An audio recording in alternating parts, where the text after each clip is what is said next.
My name is John Sparrow. I know this guy since we're both about 13, 14 years old. And he was my right hand for many, many years with everything we did, Staten Island High School football. Bobby was the guy, he never said no to anybody. He did Curtis High School, he did Moore Catholic, he did the police football team. He taped ankles in the Fugazi Bowl game, not only for the Staten Island team, but for the visiting team as well. That's Bobby McGhie. He never said no to anybody. As long as it had to do with high school football, Bobby was there. And today is all about Bobby. There's too many probably to tell. I just want to tell him I'm honored to be a part of this. I love this man, and the memories I have with him will be in my mind as in his forever. Super Bowl 25, brother. Always with you. Love you. My best Bobby McGhie story was many years ago. I didn't know Bobby McGhie, but there were many, many men who did know him. And I heard this man and his reputation about being such a beautiful person. And the truth of the matter is, the stories are not as great as the man is himself. And I have so much respect and admiration for him. I love him, and he's just a great man. So thank you, Bobby. Fred, I'm Bill D'Ambrosio. I absolutely love this guy. This guy's been involved with Staten Island football for a hell of a long time. He's a real traditional Curtis High School guy. He was a tremendous athlete. Don't look at him right now. The guy played 3 sports, and he was smoking in each of the 3 sports. But I believe he was a better football player than anything. And I love the guy, and I'm so glad he came today. He's so deserving of a little special recognition. He's just very special to me, and I've always thought of him in that way. And he's so dedicated to Curtis High School, it's crazy. And I'm just so happy. I'm just so happy that he's here today. My name is Geraldine McHugh, and I met Bobby in 1988, 89, when I started teaching at Dreyfus IS 49. And I was the white girl heading into the hood, and I had Bobby McGhie to take care of me and give me street cred and make sure that the children knew that we cared for them. Bobby became my friend, my dear, dear friend, and I am so grateful that 33 years later that he's still my friend. We went to Cortland, well, we didn't go together. We both attended Cortland State, and we had that in common as well, and I am very grateful. That's Bobby McGhie's story. I'm 10 years old. I hear this Bobby McGhee's name all the time. Kiwanis Grasshoppers, 1961. I know Bobby's 61 years.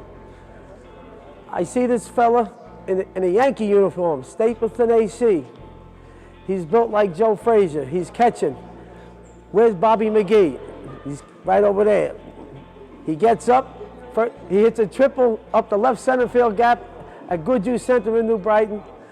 And after that, everyone knew Bobby McGhie. If you don't know Bobby McGhie, the sun don't shine in the morning. Bobby McGhie was a 3-letter man in 1968, me and him. And that's so hard to do, to make 3 varsity sports. But that's only part of Bobby's life. Bobby's been a winner and a leader his whole life. My name's Peter McNamara, football coach down at Curtis High School. But before I was a football coach, I was a football player. And this guy right here was my coach. Stories, where do you want to start? We wouldn't be where we are right now without Coach McGhie. Created a little toughness when we first put those shells on and we went over there and we thought we had a little bump or bruise. Coach McGhie created a little toughness and mental toughness in us because he was the go-to guy for training and taking care of all our ills, if you will. He'd send us out there with a little bomb, told us to get on his way, and we're still using those tricks today with all our guys, creating that toughness. And without him, we wouldn't be where we are standing today. I love Coach McGhie, love everything he's doing, and there's a little bit of him in me for sure today. Thank you for a few seconds with Coach McGhie. Leah Thompson, formerly Leah McGhie. I'm Robert's daughter. My stories are countless as well, but my most famous story with Robert is probably when I attempted to buy my first pair of Jordan 11s, and I was supposed to stay in in New Jersey to get them, and I ended up going to Fulton Street, and when he figured out where I went and what I did to get these Jordans, he sat at my house until I showed up and put them in his trunk and locked them up from me for 3 months until I showed him academically that I deserved to get them back. So he was able to walk into Curtis High School and run the place and do what he wanted, and just one of my dad's stories. So he's touched every part of sport on this island and has touched so many and contributed a lot to the community, so I'm thankful for this opportunity for him, and that's it. The man, the myth, the legend, Bobby McGhie. I am the grandson of Bobby McGhie. I'm here with my mother. There's a lot to say. I got brought everywhere. There wasn't a place, whether it was football camps, basketball camps, baseball camps. This man was in everything, and I was everywhere with him. They're between more Catholic games, between going to St. Peter's games, Curtis games.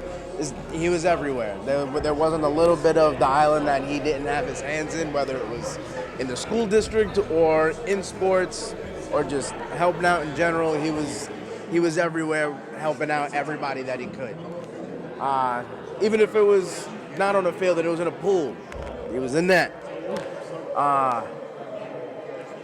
But yeah, I'm thankful for it. There's a lot that I got exposed to, and a lot of time that I got to spend with him. And they're just moments that won't be able to exchange. There's so many of them.